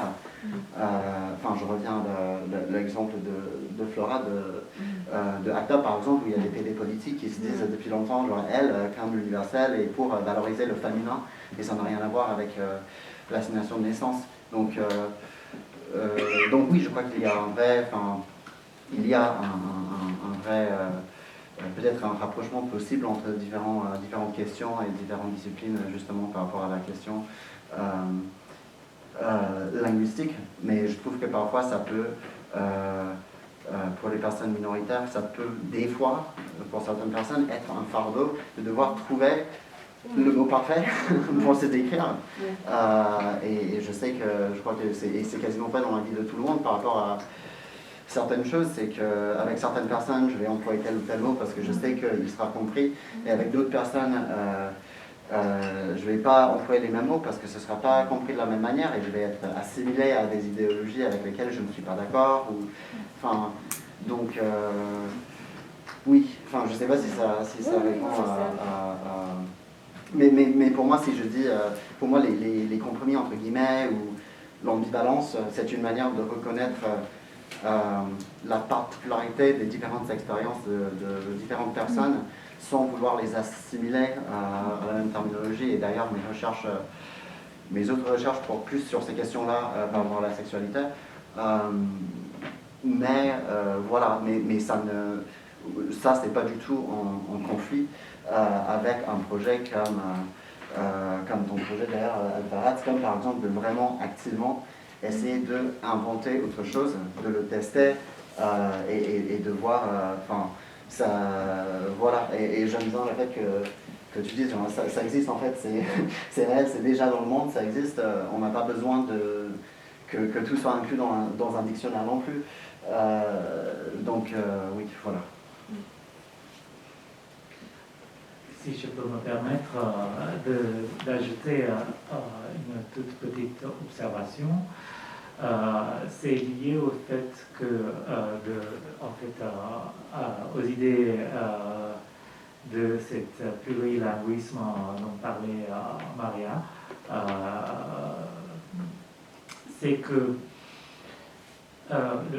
dans cet ouvrage, on frôle la question du républicanisme et la question de pureté de langue qui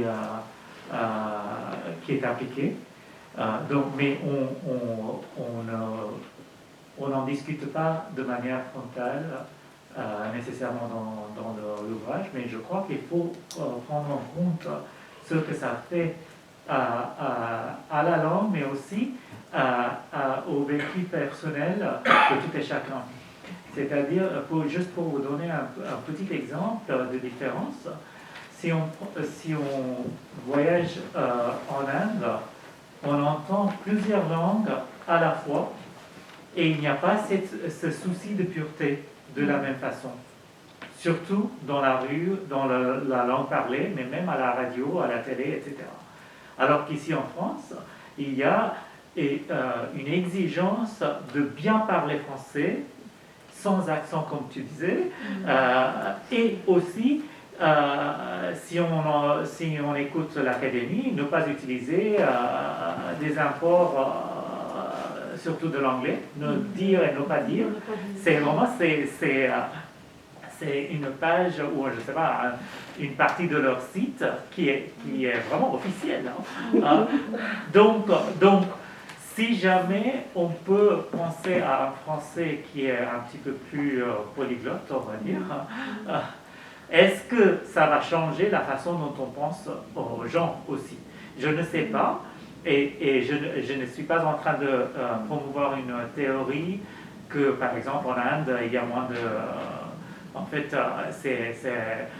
c'est aussi patriarcal que possible en Inde, mais toujours est-il, il y a une sorte de flexibilité, de souplesse, et on ne pense pas en termes de masculin-féminin de la même façon. Donc, je ne sais pas, c'est une autre... C'était juste une pensée que je voulais ajouter à cette discussion. Ici, est-ce que si je peux ajouter quelque chose de très vite, je crois qu'il est aussi très important même si bien sûr nous on a des limites linguistiques, donc on va employer des termes comme binaire et non binaire pour décrire différentes cultures ou même différentes sous-cultures au sein d'un même état-nation. Mais je crois que vraiment il est extrêmement important de ne pas projeter sur d'autres contextes ces concepts de binarité et non-binarité, et même, et là par exemple je pense au travail, à quelques articles extrêmement intéressants publiés par João Gabriel, qui parlent de la question de non-binarité en contexte afro, et pour des personnes afrodescendantes. Et est-ce qu'on peut parler de la même binarité de genre pour les personnes qui ont vécu l'histoire de l'esclavagisme et qui ont été exclues des catégories d'hommes et de femmes et qui ont vu leur structure familiale complètement changée ou détruite par le colonialisme. Donc je crois qu'il est très important de se poser ces questions-là aussi, et de c'est quoi qu'est-ce qui va nous permettre justement de ne pas être limité par nos propres, je sais pas, dispositifs théoriques, et qu'est-ce qui va nous permettre de concevoir d'autres réalités ou possibilités. Oui, je rebondis, c'est vraiment au cœur notamment des littératures francophones. Par exemple, je ne présente jamais, je ne suis pas professeur de francophonie. Les francophonies, j'impose véritablement le pluriel, et je parle même de franco-polyphonie, voilà, véritablement. Et ça, c'est au cœur, je veux dire, de la réflexion. Et la question de la pureté de la langue, c'est quelque chose qui est complètement... je vous rappelle que Ramu, ce Suisse, n'est-ce pas, lorsqu'il est venu effectivement en France, il est revenu ensuite chez lui en disant qu'il ne parlait pas la belle langue, la bonne langue. Et nous étions dans les années 20 et 30. Donc c'est vraiment un sujet fondamental. Quand on étudie la littérature sénégalaise ou la littérature algérienne francophone, eh bien nous devons penser à la Mazir, nous devons penser au Wolof, etc. Donc ça structure même les langues. Et donc je rebondis également là-dessus, c'est vrai tout à fait ce que tu dis, les littératures, par exemple des Antilles, où il y a toute la mémoire de l'esclavage et où il y a toutes les études postcoloniales, il est évident que là on est complètement immergé là-dedans et que ce décentrement, et pour ça je rebondis vraiment sur le terme de regard, il faut aussi l'accepter d'avoir ce regard. Voilà, il faut parfois se forcer aussi à aller vers des horizons d'autres langues, des horizons qui nous sont complètement étrangers. Hein, donc voilà, c'est vraiment ça, c'est au cœur de ces notions. Elle n'existe pas, cette notion de pureté. Déconstruire la langue et déconstruire les imaginaires. Voilà. Merci. Je voulais aussi, pour prolonger ce propos, rappeler que nous sommes aussi dans une période d'ignorance absolument crasse sur l'histoire de notre langue.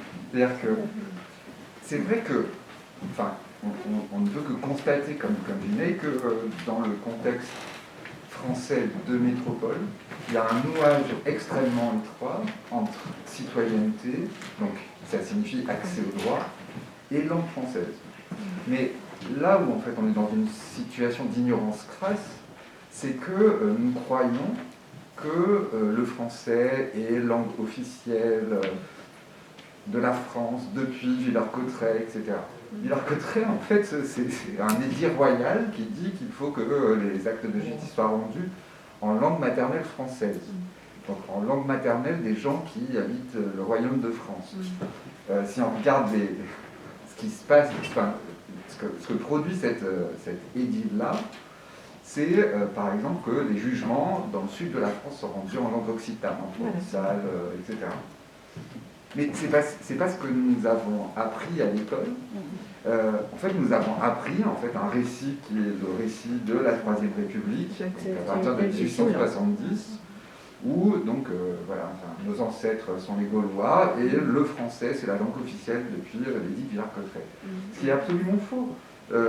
La mention dans la Constitution, c'est-à-dire le texte fondamental, de le français est la langue de la République, c'est seulement en 1992, quand les députés ont pris panique à l'idée des conséquences de la signature par la France de la charte de reconnaissance des langues régionales,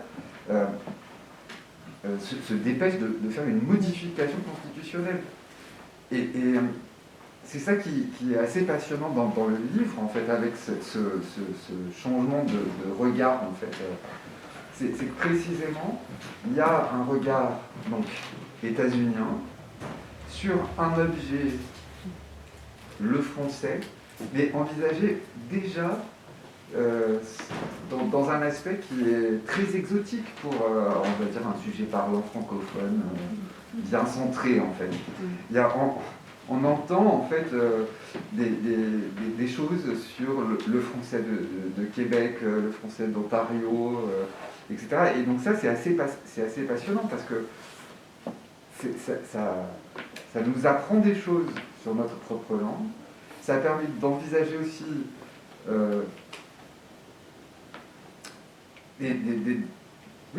ça ouvre des possibles pour des sujets politiques, donc les Français de France, on va dire, pour lesquels ce nouage langue nationalité, langue citoyenneté semble indépassable.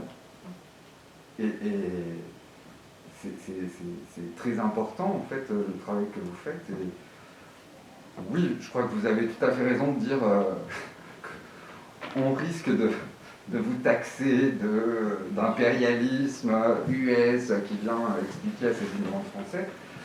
Là aussi, il y a une ignorance crasse. C'est-à-dire que là, il y a quand même eu des réflexions sur la langue française par des francophones qui peuvent, qui existent depuis très longtemps. Si on lit par exemple le témoignage d'Herculine Barbin, qui est republié par Foucault et Harley Farge dans les années 70, donc un cas de personnes intersexes, pour parler comme aujourd'hui. C'est absolument passionnant parce que Herculine Barbin se dit, alors elle se dit, elle est contrainte de se dire, mais elle se dit, et tantôt masculin, tantôt féminin, tantôt évitant en fait des formes qui pourraient être trop assignantes.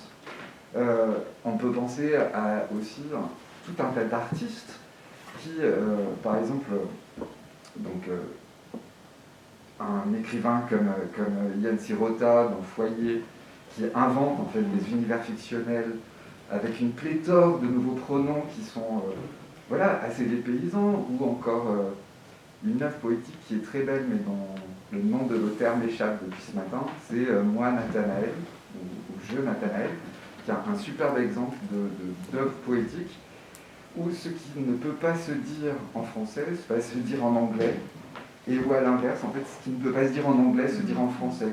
Et là, il y a une sorte aussi d'idéal, en fait, cosmopolite de l'imaginaire. Donc du coup, il me semble que les enjeux, c'est pas en fait le français, quand on dit il y a des oppositions structurelles au français pour exprimer la réalité de la non-binarité, ça me semble vrai et pas vrai. C'est-à-dire que c'est possible de négocier, de faire des compromis, et c'est aussi en fait une manière, enfin tout le travail engagé, c'est aussi une manière de faire reculer l'ignorance et de déboulonner un certain nombre de statuts qui, en effet, en fait, trouveront leurs défenseurs pour les maintenir droites, parce que c'est l'ordre politique auquel on touche. Et de rassurer sur les pratiques. Et de dire qu'il y a il y a les pratiques, et elles existent également. Elles sont isolées, mais ça permet aussi de ne pas trouver un certain exotisme dans des pratiques qui existent, qui sont là. Véritablement, les créations sont là. Donc il faut aussi, c'est le travail universitaire également, non seulement les entendre et se pencher également, mais les pratiques sont là. Pardon. Une toute dernière question. Je change peut-être de zone de sujet. Pour moi, ma question, c'est un peu une recherche de... En fait, il peut y avoir des états des lieux qui sont faits et des propositions qui sont faites. Moi, j'ai un peu une posture de diffusion militante.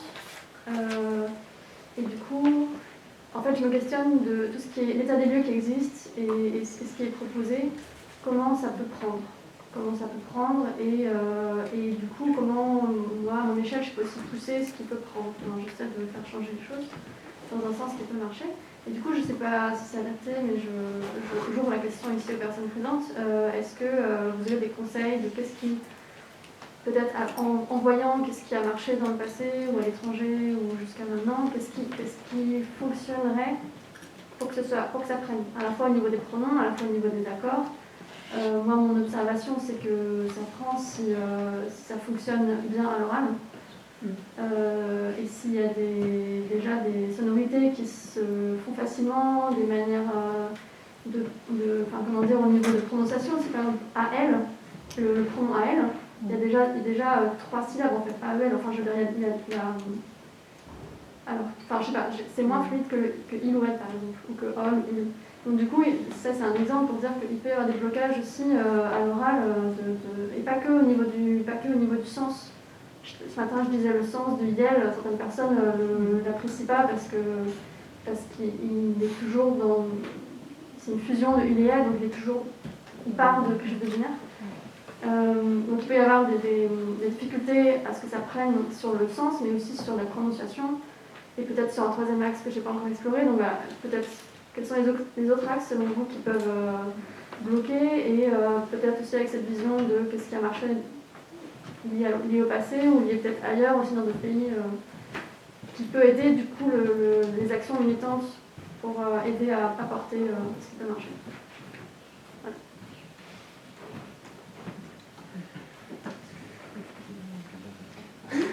petit mot.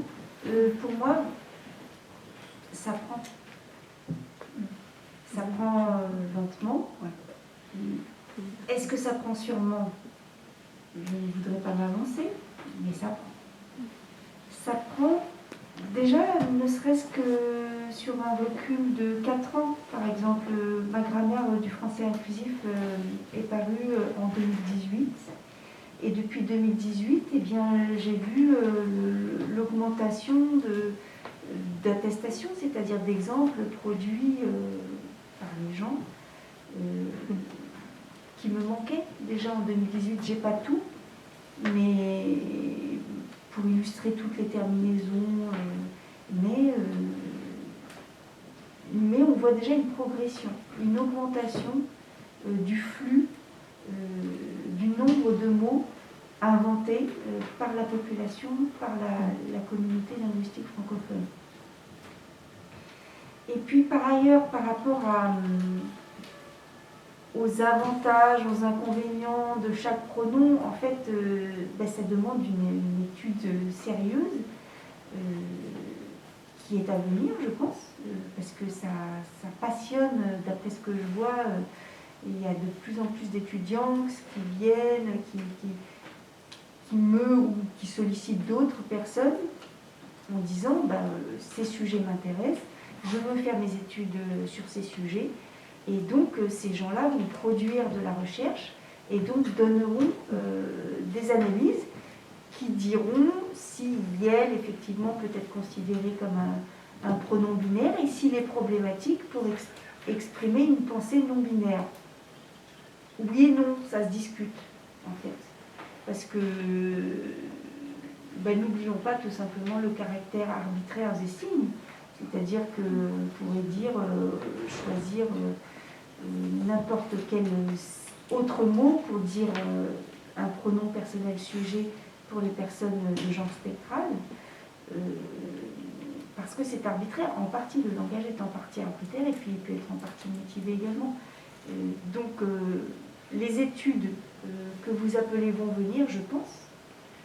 Pour moi, ça prend déjà. Et par rapport à la pratique, aux questions de pratique, ça dépend aussi beaucoup d'une personne à une autre. Par exemple, quand vous disiez, ça prend quand on entend à l'oral la différence. Personnellement, je n'ai pas forcément cette expérience-là. Comme je vous le disais, j'ai été dans une expérience d'enseignement à l'université et finalement, je me sentais plus à l'aise, mais c'est personnel, lorsque le neutre ne s'entendait pas trop. Oui, non, justement, c'est pas ce que je disais, je disais l'inverse, que ça prend mieux quand on a déjà l'habitude de d'accord, j'avais mal compris. Par ailleurs, ou que c'est fluide, voilà. Mais existe l'opinion inverse, c'est-à-dire des personnes qui disent le neutre, il faudra vraiment qu'ils s'entendent tout le temps. Par exemple, si vous dites un étudiant avec un X, vous pouvez ne pas le prononcer. Et puis on a l'impression que vous dites du masculin. Bon, ça a ses avantages et ses inconvénients suivant la situation d'énonciation où vous vous trouvez effectivement, soit un peu en porte-à-faux, soit entouré de personnes de genre spectral, où là, ça pose pas de problème. Et puis je crois que dans un contexte, je ne sais pas, de militant, dans un contexte même entre amis, on peut aussi choisir, moi je vais tester quelque chose de nouveau que je n'ai pas encore fait, je vais voir ce que ça fait à mon quotidien. Je ne sais pas, pour moi en tant que prof, parfois c'est est-ce que je peux écrire un mail très rapidement en employant ce genre de formulaire ou je ne peux pas m'arrêter à chaque fois que j'écris une phrase pour me corriger. Et j'expérimente avec le nouveau système et je le fais des fois et des fois, je sais pas, je suis fatigué, je le fais pas et puis je le refais. Et c'est aussi pour ça que, dans cette discussion de pureté linguistique, je crois que, est-ce que ça prend, je crois que c'est une question à laquelle, toi tu peux répondre en testant avec d'autres gens, avec des amis. Et que ça n'a pas forcément à être la même réponse pour tout le monde et ça n'empêche pas que ce soit légitime. Sur cela, peut-être qu'on pourrait continuer notre discussion à la réception un petit peu plus plus de manière informelle, mais je remercie Alferaz, Blaise et Louisa et Simona d'avoir si bien mené cette session de l'après-midi. Merci beaucoup tout le monde d'être venu. Et restez avec nous. Et les livres sont là disponibles à la